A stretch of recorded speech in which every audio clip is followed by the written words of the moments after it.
우리 옆에 계신 분들에게 이렇게 한번 인사해 주셨으면 좋겠습니다. 하나님께서 우리와 함께 하십니다. 네, 우리 한 번 더 인사해 주십시오. 하나님께서 우리를 사랑하십니다. 같이 기도하고 시작하겠습니다. 하나님 감사합니다. 우리를 주님의 몸된 교회로 부르신 주님을 찬양합니다. 하나님, 우리가 이 아침에 정말 우리 인생을 향한 주님의 말씀을 듣기 원합니다. 하나님, 우리 교회를 위한, 또 우리 한국 교회를 향한 주님의 말씀을 우리가 함께 듣기를 원합니다.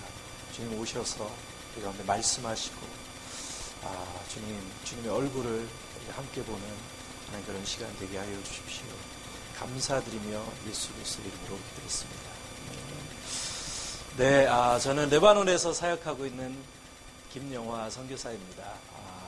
우리 좀 PPT를 한번 좀 띄워주시면요. 네. 제가 오늘 의왕에 오니까 참 마음이 새로운 것 같습니다. 왜냐하면 제가 결혼하고 선교지 나가기 전까지 바로 이 의왕에서 저희가 살았었거든요. 혹시 내선동이라고 아시나요? 네. 그래서 의왕에 살다가 이제 저희가 선교지를 갔는데, 저는 저희는 아이들이 4명입니다. 네, 부인은 1명이고요. 우리가 중동에서는 항상 소개를 해줘야 됩니다. 왜냐하면 부인이 1명이다. 저희가 첫째가 바로 이 의왕에서 태어났습니다. 그리고 둘째는 이제 요르단에서 태어났고요. 셋째는 이라크에서 태어났고, 넷째는 레바논에서 태어났습니다. 그래서 저희가 선교지를 바꿀 때마다 하나님께서 자녀를 1명씩 주셨습니다. 원산지가 다 다릅니다. 네. 그래서 저희가 요즘에 하나님 더 이상 선교지 옮기지 않게 해주십시오. 기도하고 있습니다. 네. 우리 레바논 하면, 우리 잘 아시는 성경에 많은 배경이 되는 땅입니다. 그래서 특별히 레바논 하면 제일 먼저 떠오르시는 것이 레바논의 백향목입니다. 이게 3,500년 된 나무거든요. 3,500년, 4,000년 된 나무가 지금도 레바논에 있습니다. 그래서 레바논 하면 항상 영광, 어떤 축복, 그런 의미를 가지고 있습니다.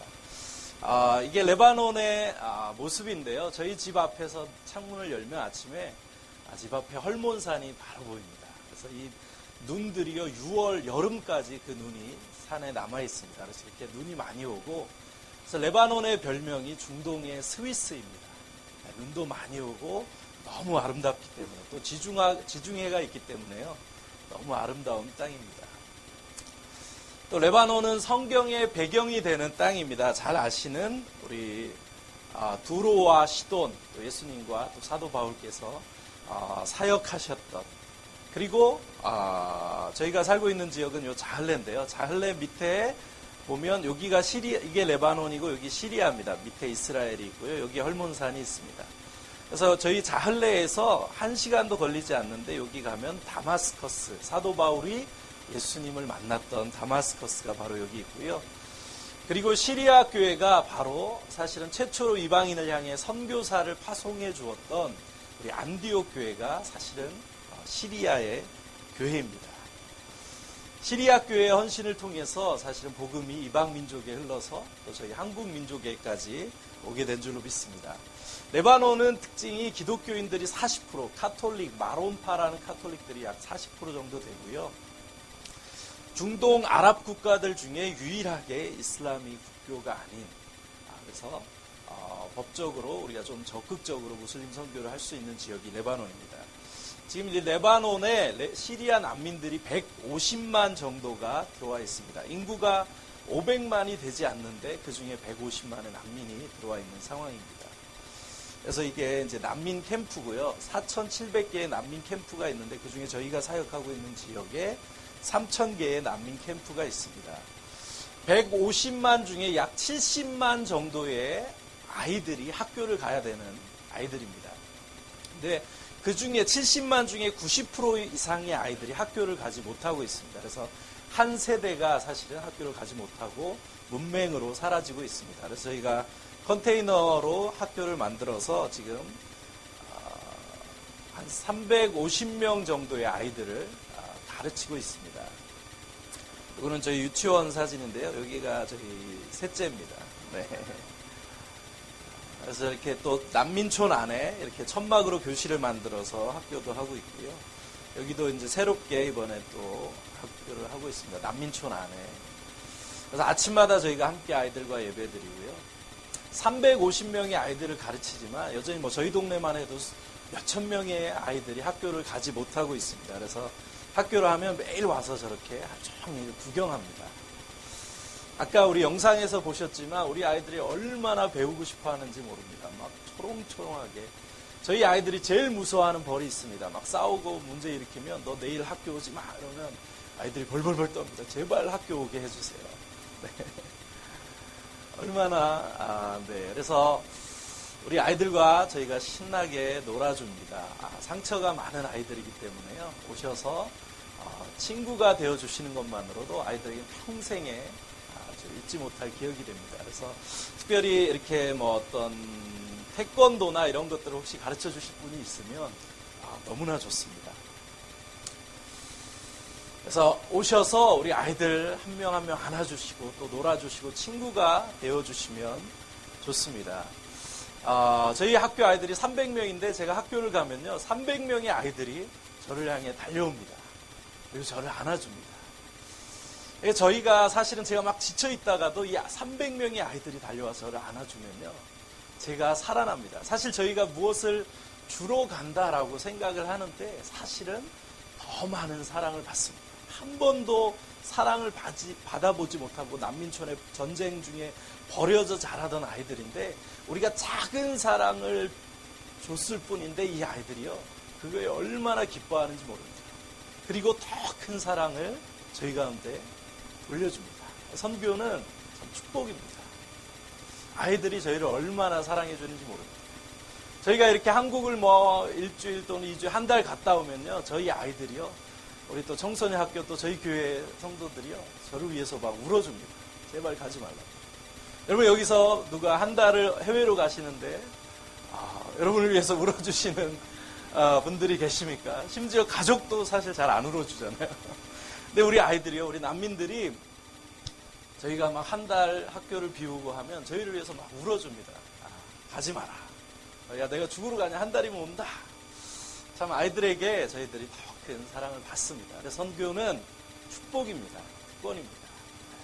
많은 어려움이 있지만 그 어려움을 뛰어넘는 하나님의 은혜와 감당할 수 없는 하나님의 은혜가 그 땅 가운데 있습니다. 그래서 여러분들 선교사님들 만나시면요. 다들 그런 말씀하세요. 선교사님 너무 고생하시죠. 그럼 저희들이 사실 너무 민망하고 부끄러울 때가 많습니다. 사실 한 번도 이걸 고생이라고 생각해 본 적이 없고 이걸 한 번도 사실 저희가 헌신이라는 말을 쓰기가 조차 사실 부끄러운 이건 정말 축복이고 특권인데 여러분 선교사님들 만나시면요. 이렇게 인사를 해주시면 좋습니다. 선교사님 너무 부럽습니다. 아무도 동의를 안 하시는데 선교는 정말 축복이고 특권입니다. 우리가 하나님을 섬기는 것은요 정말 축복입니다. 정말 어찌할 수 없는 우리 인생을 구원해 주신 것만도 너무 감사한데 참 하나님의 교회로 부르시고 하나님의 위대한 사역 가운데 우리를 동역자로 부르시는 그것을 어떻게 저희가 감히 헌신이라고 하겠습니까? 정말 축복이고 특권입니다. 아무도 안 믿으시겠죠? 너무나 참 감사한 일인 것 같습니다. 우리 난민들의 79%가 여자와 아이들입니다. 이 중동 문화에서요 고아와 과부는 늘 짝으로 나옵니다. 성경에도 보면 늘 과부와 고아, 과부와 고아. 그 이유가 있습니다. 중동에서 남편이 없으면 여자를 과부라 그러고 아이들을 고아라고 합니다. 왜냐하면 남편이 없이 이들은 사회활동을 할 수가 없고 경제활동을 할 수 없고 여행조차도 지금까지도 여행조차도 마음대로 여자 혼자 할 수가 없기 때문에 도움이 없이는 살 수 없는 최약자가 되는 겁니다. 그래서 이들을 하나님의 백성들이 돌보지 않으면 이들이 생존할 방법이 없습니다. 그래서 구약에서부터 하나님께서 끊임없이 이들을 돌보고 신원하라. 나는 고아의 아버지고 과부의 재판자이다. 대표적이죠. 나그네와 고아와 과부. 우리 야고보서 1장 27절을 말씀해 보면 하나님 아버지 앞에 정결하고 더러움이 없는 경건은 첫 번째 고아와 과부를 그 환난 중에 돌보는 것이다.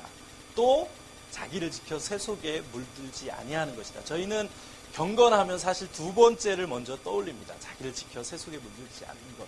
너무나 중요합니다. 그렇지만 이것은 어떻게 보면 수동적인 자기중심의 자기를 위한 경건일 수 있지만 하나님 앞에 정결하고 더러움이 없는 첫 번째 참 경건은 주님께서 고아와 과부를 환난 중에 돌보는 이타적인 적극적인 경건을 주님께서 우리 가운데 요구하고 계십니다. 우리 청소년들이 있습니다. 사춘기 예민한 시기에 저렇게 난민촌에 와서 지냅니다. 학교도 가지 못하고요. 10살이 넘으면 밭에 가서 일을 해야 됩니다. 새벽 4시 반. 저희가 새벽 기도 오는 이 시간에 아이들은 밭에 갑니다. 그래서 하루 종일 저녁 7시까지 밭에서 일을 하고 돌아오면 3,000원 정도 받아옵니다. 그걸로 가족들이 먹고 사는 겁니다. 그래서 너무나 아이들이 우울증이 많습니다. 100여 년 전 한국의 모습입니다. 여성들이요, 학교를 아무도 보내지 않았고 한국 여성들도 밖에 갈 때는 저렇게 온 얼굴을 가려야만 했습니다. 스크랜튼 선교사라는 분이 오셔서 이런 한국 여성들의 삶을 보시고 기도하시면서 최초로 이화학당, 최초의 학교인 이화학당을 시작하셨습니다. 처음에 아무도 학생들을 보내지 않아서 기록에 보면 본인의 집에서 한 명과 시작하셨다라고 기록하고 있습니다. 그 아이들이 이제 점점 많아지고 많아져서요. 이화여대는 지금 세계에서 여자대학교 중에 가장 큰 대학교가 됐다고 합니다. 이화여대뿐만 아니라 한국의 많은 대학교, 고등학교, 또 병원들, 선교사님들께서 사실 믿음으로 시작하셨던 믿음의 열매입니다. 그래서 저희가 이 청소년 아이들을 이렇게 또 이제 학교를 하고 있습니다. 아이들이 10살만 넘으면 밭에 일을 하러 가야 되기 때문에 저희가 오전에는 수업을 하고요. 오후에는 아이들에게 직업 교육을 해줍니다. 우리 한국도 예전에 다 낮에 일하시고 야간 학교 다니시면서 공부를 하셨던 것처럼 사실 이들이 생존이 중요하기 때문에 저희들이 또 직업 교육을 가르쳐주고 있습니다. 재봉틀도 가르쳐주고 있고요. 이런 매니큐어, 네일 아트라 그러죠. 또 미용, 그래서 미용실도 저희 이제 교회 안에 열어서 하고요. 남자아이들은 또 하루 종일 일을 합니다. 그리고 저녁에 오기 때문에 밤에 남자아이들을 모아서 저희가 기술을 가르쳐줍니다. 영어도 가르쳐주고 컴퓨터도 가르쳐주고 저렇게 전기며 여러 가지 기술들을 가르쳐주고 있습니다. 이제 시리아가 재건이 될 건데 문제는 노동력과 기술력이 없습니다. 그래서 저희가 이 학교는 영적 리더들을 저희들이 키우는 학교입니다. 아침마다 저희가 예배하고 아이들을 영적으로 강하게 훈련시킵니다. 탁월한 사역자로 훈련시키고 또 직업적인 전문성을 가지고 이 아이들을 훈련시켜서 이 아이들이 시리아로 돌아가든 전 세계 어디로 가든 시리아로 또 돌아가서 그 민족을 아무것도 없잖아요. 그 민족에 선한 영향을 끼치는 리더로 훈련시켜서 그 아이들이 그 제자들을 세우고 그 제자들에게 복음을 전하고 교회를 세우는 사역자로 저희들이 훈련을 하고 있습니다. 근데 저와 아내는 아무런 전문성이 없습니다. 근데 저희가 유튜브 보면서 열심히 배워가지고 아이들 다 가르쳐주고 있습니다. 근데 한국에 왔더니 이미 전문가분들이 교회들 안에 너무 많이 계시더라고요. 취미로도 이런 것도 요즘에 다 하시잖아요. 저희가 비누도 만들고 핸디캡 할 수 있는 거는 다 가르쳐주고 있습니다. 취미로도 많이 하시는데 한국은 수준이 취미로 배우셔도 사실 엄청난 수준이세요. 근데 한국에서 막 60, 70을 가지고 계셔도 90 가지신 분, 100 가지신 분을 보면서 저는 전문가가 아닙니다. 아무것도 못합니다. 다들 이러시더라고요. 근데요, 여러분이 50, 20 또는 30만 가지고 계셔도 그거를 가지고 현장에 오시면 전문가가 되십니다. 아무것도 없는 땅이기 때문에요. 여러분 20 가지신 20, 30, 40 그것만 나눠주셔도 그걸로 우리 난민들이 살아날 수 있습니다. 오셔서 시간 되실 때 우리 단기팀으로 또는 일주일 오셔서 우리 아이들 특강을 해주시면요. 우리 아이들이 현지 수준을 뛰어넘는 탁월한 또 전문가들이 될 수 있습니다. 그래서 우리 아이들을 위해서 얼마나 아이들이 참 즐거워하는지 모릅니다. 그래서 지금 이 아이들이요. 작년 크리스마스 때 이렇게 또 이제 아이들을 초대해서 복음을 전하고 공연하고 복음을 전하는 모습들입니다. 그래서 우리 아이들의 꿈이 선교사입니다. 지금 뭐 비자도 없고 여권도 없지만 우리 아이들이 다 선교사 되기 위해서 얼마나 이렇게 뜨겁게 기도하며 준비하고 있습니다. 저희가 이제 난민들에게 복음을 전하고 있고요. 지금 이 난민이라는 이슈를 통해서 이 전 세계 가운데 놀라운 하나님의 역사들이 일어나고 있습니다. 이 시대마다 그 시대를 어떻게 보면 시대 가운데 역사하시는 주님의 아주 중요한 이슈들, 키워드들이 있습니다. 여러분, 키워드라는 말은 그 한 단어가 열쇠가라는 거죠.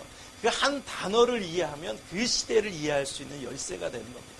사실 이게 원어적인 의미로 보면 암호를 해독하기 위한 가장 핵심적인 한 단어, 그 단어가 있어야 암호를 풀어낼 수 있다라는 겁니다. 성경의 키워드는 뭘까요? 성경을 한마디로 얘기하라. 예수 그리스도. 예수 그리스도라는 키워드를 우리로 성경을 읽지 않으면 성경을 절대 이해할 수 없습니다. 주님께서 오시리라. 구약입니다. 메시아가 오시리라. 구약에 기록된 말씀대로 오셔서 죽으시고 부활하신 예수 그리스도. 그분이 다시 오시리라. 신약입니다. 언제 주님께서 다시 오시죠? 제 사실은 성교명이 마라나타입니다. 사실 제 이름을 원래 본명을 저희가 사용하지는 않고요. 제 이름이 마라나타고 저희 아내 이름이 아멘입니다. 제 이름이 김마라나타 선교사입니다. 성경을 마감하시면서 주님께서 우리 가운데 주시는 약속의 말씀, 내가 속히 오리라. 아멘. 주 예수여 어서 오시옵소서. 언제 오십니까? 마태복음 24장 마지막 때에 난리와 전쟁과 기근과 민족이 민족을, 나라가 나라를, 각처에 지진과 기근이 있으리라. 주님 오실 때가 됐다. 맞지만 사실 정확하지는 않습니다. 상황입니다. 상황. 우리는 상황을 보고 주님 오실 때 됐다라고 말하면 위험할 수 있습니다. 근데 마태복음 24장 14절에 뭐라고 말씀하시죠? 이것이 재난의 시작이다. 그러나 이 천국 복음이 모든 민족에게 증거되어야 하리니 그제야 끝이 오리라. 주님 오시는, 우리는 상황을 보지만 상황으로 주님 오신다라고 말씀하시면 그건 성경적이지 않을 수 있습니다. 주님이 다시 오시기 위한 절대 컨디션 뭐죠?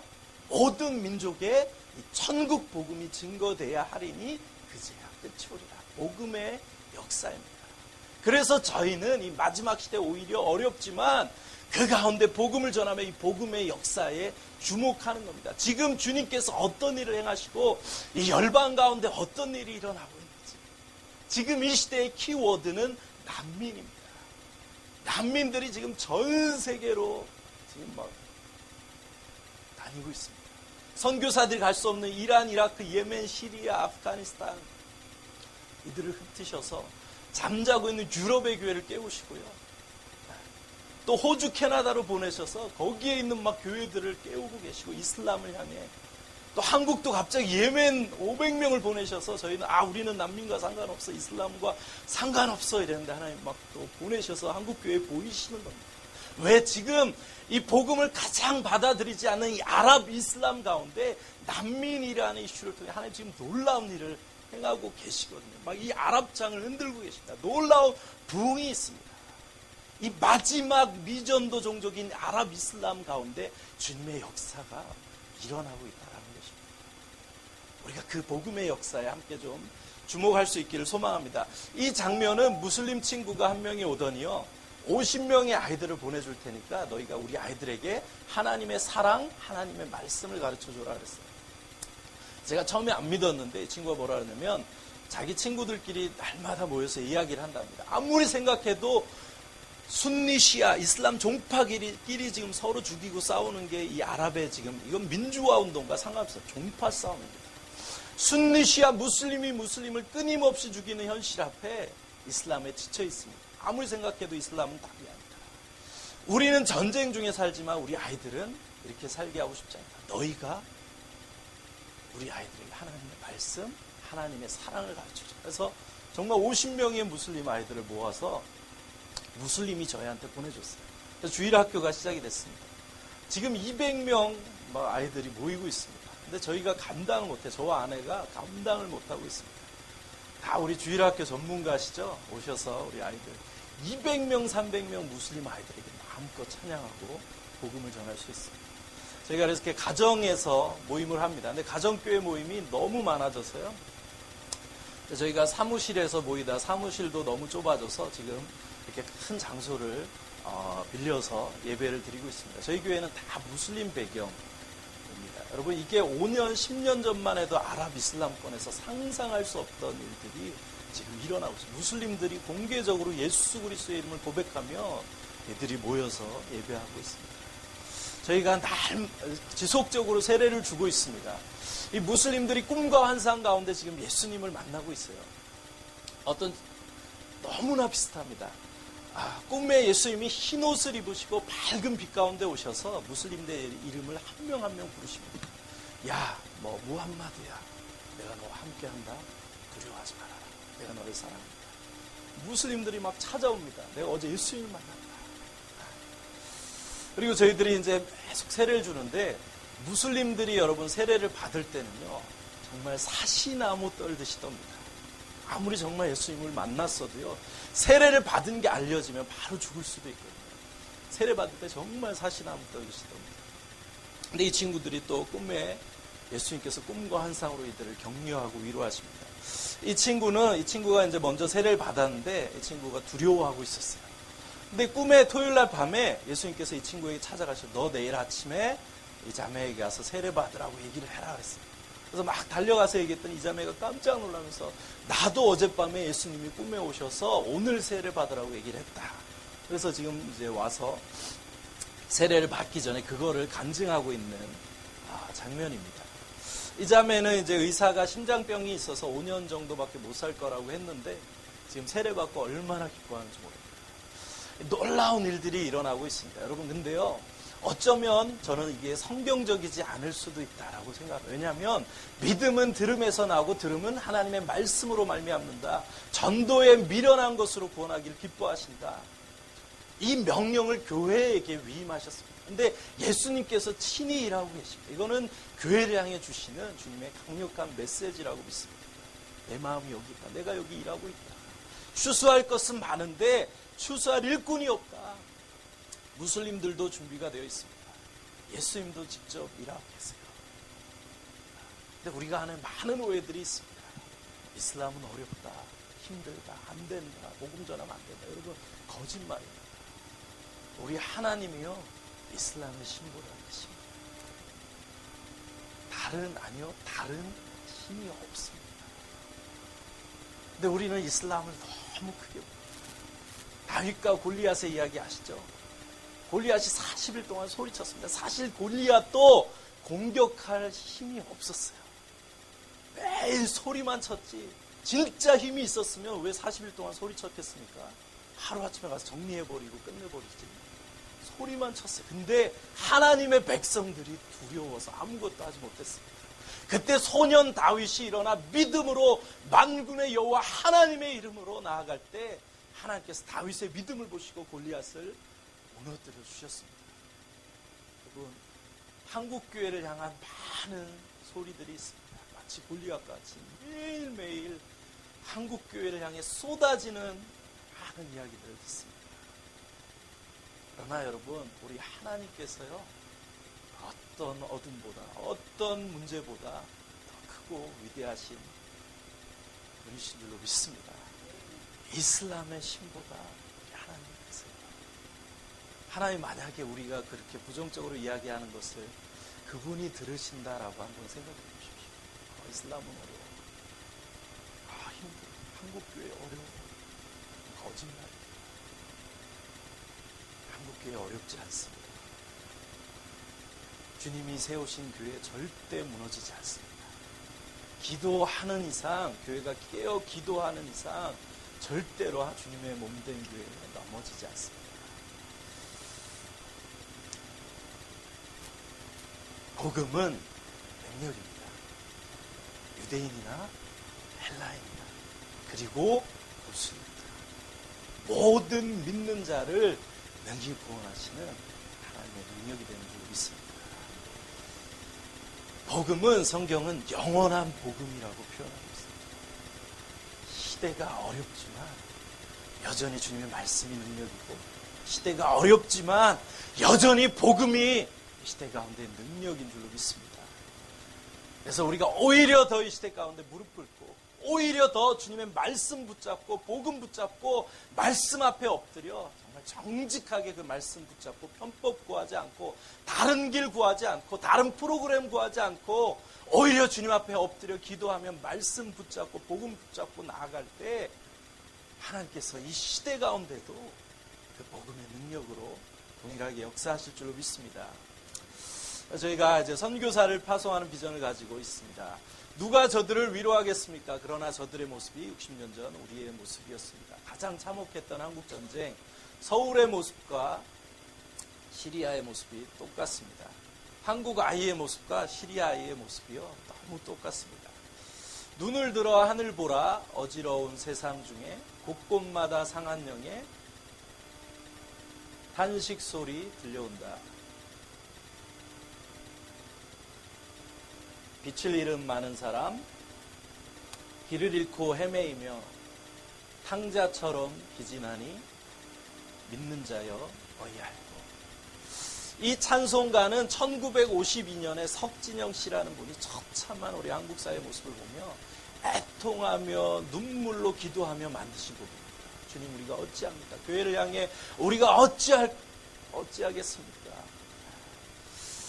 그 애통하던 한국 교회의 기도를, 우리의 부르짖음을 우리 주님께서 들어주셨습니다. 저는 한국 교회 부흥의 비밀이 바로 여기 있다고 생각합니다. 그러나 참 감사한 것은요, 여전히 한국 교회에 이렇게 새벽부터 모여서 뜨겁게 기도하는 참 교회가 있는 것을 제가 보면서 너무나 참 감사합니다. 여러분, 세계 한국 교회가 어렵다라고 이야기를 하지만요, 세계 교회를 가보면 선교 리더십이 한국 교회에 있습니다. 여전히 한국 교회가 리더십을 가지고 있습니다. 그리고 한국 교회만큼 뜨겁게 깨어서 기도하는 교회가 사실은 많지 않습니다. 세계 교회가 한국 교회의 기도를 부러워합니다. 우리 어느 나라 선교사들을 만나든지 선교지에서 늘 그들이 기도하자 그러면 하는 얘기가 있습니다. 우리 그냥 기도할래? 기도의 두 종류가 있습니다. 그냥 기도와 코리안 프레이어, 한국식 기도가 있습니다. 항상 묻습니다. 기도하자 그러면 그냥 기도할래? 한국식 기도할래? 한국식 기도하자 그러면 이 친구들도 이걸 합니다. 같이 동성으로 같이 기도하는, 하나님께서 참 놀라운 한국교회에 주신 저는 참 축복이라고 생각을 합니다. 많은 선교사들을, 봉사자들 보내서 전쟁 중에 저희를 섬겨주었습니다. 그래서 한국교회가 낮에는 막 그 고난 가운데 온몸으로 봉사하고 섬기며, 밤에는 천막 치고 복음 전하고 눈물로 기도하며 고난 가운데 한국 민족을 섬기며 영적 리더십을 가지고 오히려 고난 중에 한국교회는 참 놀라운 부흥을 이뤄냈습니다. 한국교회의 놀라운 부흥을 주신 것이 우리가 잘나서가 아니라, 우리끼리 잘 먹고 잘 살라고 한 것이 아니라, 어쩌면 이 마지막 시대에 열방 가운데 난리와 난리, 민족이 민족을, 나라가 나라를 대적하며 일어난 일들이 전 세계에 가득할 것인데, 그때에 오히려 한국교회가 우리가 받은 위로로 이 은혜를 가지고 저 민족을 섬기라고 이렇게 놀라운 은혜를 주신 줄로 믿습니다. 저들이 우리의 이야기를 듣습니다. 미시리아에 소망이 있냐? 없다라고 합니다. 아니다. 우리 한국도 60년 전에 너희와 똑같았다. 근데 하나님께서 우리 애통하는 소리를 들으시고 한국 민족을 축복해 주셨다. 우리가 와서 지금 너희들을 도와주고 있지 않냐. 동일하신 하나님께서 반드시 시리아를 회복시켜 주신다. 다른 소망 있냐? 없으면 예수 그리스도 붙잡아라. 저들이 저희의 이야기를 듣습니다. 한국교회의 간증이요, 한국교회 스토리가 롤모델. 아까 말씀드린 선교사들이 했던 것 그대로 저희가 사실 선교지 가서 합니다. 우리 장로님, 권사님들 오시면 사역을 너무 잘하세요. 장로님들 오시면 막 펑펑 우시면서 다 하세요. 어쩌면 본인들 예전에 그 사셨던 모습들, 전쟁을 지나셨던 모습과 너무 똑같다. 막 펑펑 우시면서 잊었던 감사들이 회복이 돼요. 권사님들 오시면요, 사역을 너무 잘하세요. 오시면 난민촌 다니면서 막 한국말로 사역 다 하세요. 막 이리 와, 들어와, 앉아. 그럼 막 앉혀놓고 손잡고 한국말로 본인 힘들었던 얘기 막 힘들지? 막 알아, 나도 알아. 하면서 막 본인 어려웠던 얘기 막 또 남편 욕하면서 막 그러면 또 이 시리아 여자들이 와가지고 또 아랍 말로 자기 힘든 얘기를 막 해요. 그럼 이분은 한국말로, 이분은 아랍어로 막 둘이 서로 힘든 얘기를 막 하시고, 그러다 또 막 감동이 있으셔서 손잡고 막 펑펑 우시면서 우리 여성들을 기도해 주면요, 여성들도 펑펑 그 가운데 하나님 놀라운 역사가 있어요. 말이 되지 않아도 이게 가능한 것이요, 우리가 동일한 아픔을 겪고, 이건 서구교회가 할 수 없는 사역이에요. 한국교회만이 할 수 있는 사역. 그래서 하나님 지금 한국교회를 선교 리더십으로 사용하고 계시고 한국교회를 부르고 계십니다. 우리 청년, 청소년들이 오시면요, 살아납니다. 우리 아이들이 오면요, 말하지 않아도 아이들이 바뀌어요. 왜? 자기와 똑같은 아이들이 사는 모습 보고 아이들이 정말 감사해요. 우리 아이들이 바뀌어요. 우리 청년, 청소년들이 오서 하나님의 역사를 보면요, 이곳에는 지금도 초대교회와 같은 사도행전과 같은 역사들이 일어나고 있습니다. 우리 청년들이 살아납니다. 그 청년들이 살아나면 그들이 돌아와서 한국교회에 살릴 수 있습니다. 놀라운 하나님의 역사가 그 땅 가운데 지금 일어나고 있습니다. 지금 놀라운 하나님께서 한국교회를 부르고 계세요. 여러분, 한국교회도 전쟁 이후에 주일학교가 부흥했습니다. 주일학교 부흥의 세대가 자라서 70년대, 80년대 캠퍼스 부흥운동을 주도하십니다. 그분들이 또 자라셔서 한국교회 리더십들이 되셨어요. 한국교회를 부흥을 주도한 한 세대가 전쟁 이후 주일학교 세대입니다. 그래서 교육선교는 너무 중요합니다. 이 아이들을 통해 한 민족의 운명을 바꿀 수 있습니다. 근데 지금 그것을 너무 잘하고 있는 오히려 단체가 누구냐면 이슬람 근본주의 친구들. 아프간 전쟁에 버려진 고아들 데려다가 키워낸 애들이 알카에다, 이라크 전쟁 버려진 애들 데려다가 키워낸 애들이 IS입니다. 레바논에 그런 학교가 있어요. 시리아 고아들 300명 모아놓고 영어로 최고급 시설로 이슬람 교육시킵니다. 충격을 받았어요. 하나님, 저거 우리가 해야 됩니다. 하나님 몸된 교회가 이 아이들 데려다 주님의 제자로 키워내야 됩니다.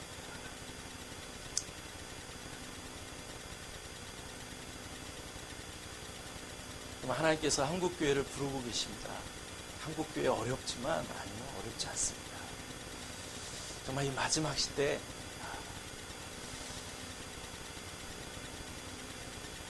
우리 50년, 60년 전 심령이 가난했던, 애통했던 우리 한국 민족은 복이 있었습니다. 하나님의 나라가 우리 가운데 있고 하나님의 위로를 우리가 받았습니다. 시리아 민족 불쌍하지 않습니다. 시리아 민족은 복이 있습니다. 왜요? 하나님의 나라가 그곳에 있기 때문에, 주님의 위로가 그곳에 있기 때문에, 여러분 오시면 땅의 역사하신 하나님의 나라를 함께 경험할 수 있습니다. 하나님의 위로를 우리가 함께 받을 수 있습니다. 그래서 선교는 축복입니다. 정말 우리 마지막 시대 한국교회 어렵지만 절대 기도하며 또 선교하는 교회는 절대로 넘어지지 않는 줄로 믿습니다. 정말 하나님께서 한국교회를 다시 한번 지금 이 선교 리더로 부르고 계세요. 우리가 다시 한번 일어나기 소망합니다. 우리는 주님의 몸된 교회 절대로 비난하거나 비판하지 않습니다. 주님이 세우신, 주님이 피로 세우신, 온몸을 던져 피로 세우신 주님의 교회입니다. 주님의 교회에 어려움이 있다면 오히려 우리가 온몸으로 그걸 품고 오히려 기도하며 시대에 막힌 벽을 뚫고 우리가 온몸으로 오히려 교회를 기도하며 주님의 몸된 교회를 섬길 수 있기를 소망합니다. 정말 우리 의왕, 우리 교회를 하나님께서 이 마지막 시대 그렇게 우리 교회를 통해서 정말 우리 교회를 세우신 비전과 목적이 거기에 있는 줄로 믿습니다. 우리 교회를 통해서 우리 한국교회 다시 한번 일으켜주시고 또 열방의 난민들을 살리는 위대한 일을 행하실 것을 우리가 함께 소망하며 기도하며 나갔으면 좋겠습니다. 우리 좀 같이 한번 기도하고 마쳤으면 좋겠습니다. 같이 한번 기도하실 때 주님, 우리 60년 전 심령이 가난했던, 우리 애통했던 우리 한국 민족 가운데 지금 오셔서 우리를 위로하시고 하나님의 나라를, 하나님의 이 한국 땅 가운데 세우신 주님을 찬양합니다. 하나님이 마지막 시대에 어렵지만 하나님 여전히 복음은 능력이고 여전히 주의 말씀은 능력인 줄로 고백합니다.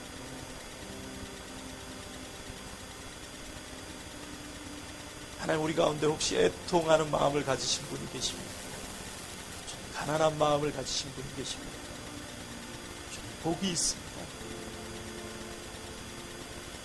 하나님이 마지막 시대에 우리가 다시 한번 우리 마음 깨뜨리기 원합니다. 애통하는 마음을 주십시오. 가난한 마음을 주셔서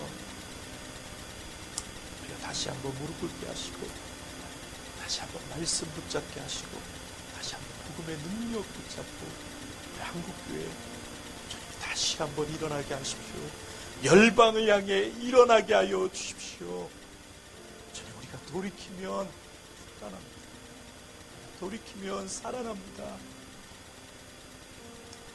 지금 애통하며 울부짖고 있는 우리 시리아 난민들 가운데 하나님의 나라로 임하여 주시고 하늘의 위로를 부어주셔서 하나님 시리아 민족이 다시 살아나게 하시고 음부의 권세에 이기지 못하는 강력한 교회 시리아 땅 가운데 다시 한번 살아나게 하여 주십시오. 천국 복음이 저들 심령 가운데 힘겨지게 하여 주십시오. 사망과 죽음의 권세 떠나갈지어다. 살아날지어다. 회복될지어다. 안디옥 교회 같은 몸된 교회 시리아 땅 가운데 세워지게 하여 주십시오. 추수할 것은 많은데 추수할 일꾼이 없습니다. 한국교회 일어나 하나님 열방을 향해 나아가게 하시고 우리 한국교회 가운데 추수할 일꾼들 우리 시리아 땅을 향해 보내어 주십시오. 우리 한국교회 그렇게 다시 한번 사용하시고 기름 부어 주십시오. 우리 자신과 또 우리 교회를 위해서, 또 우리 한국교회를 위해서, 우리 시리아 교회를 위해서 이 시간 함께 우리 주여 한번 부르고 기도하며 나가겠습니다. 같이 한번 기도하겠습니다.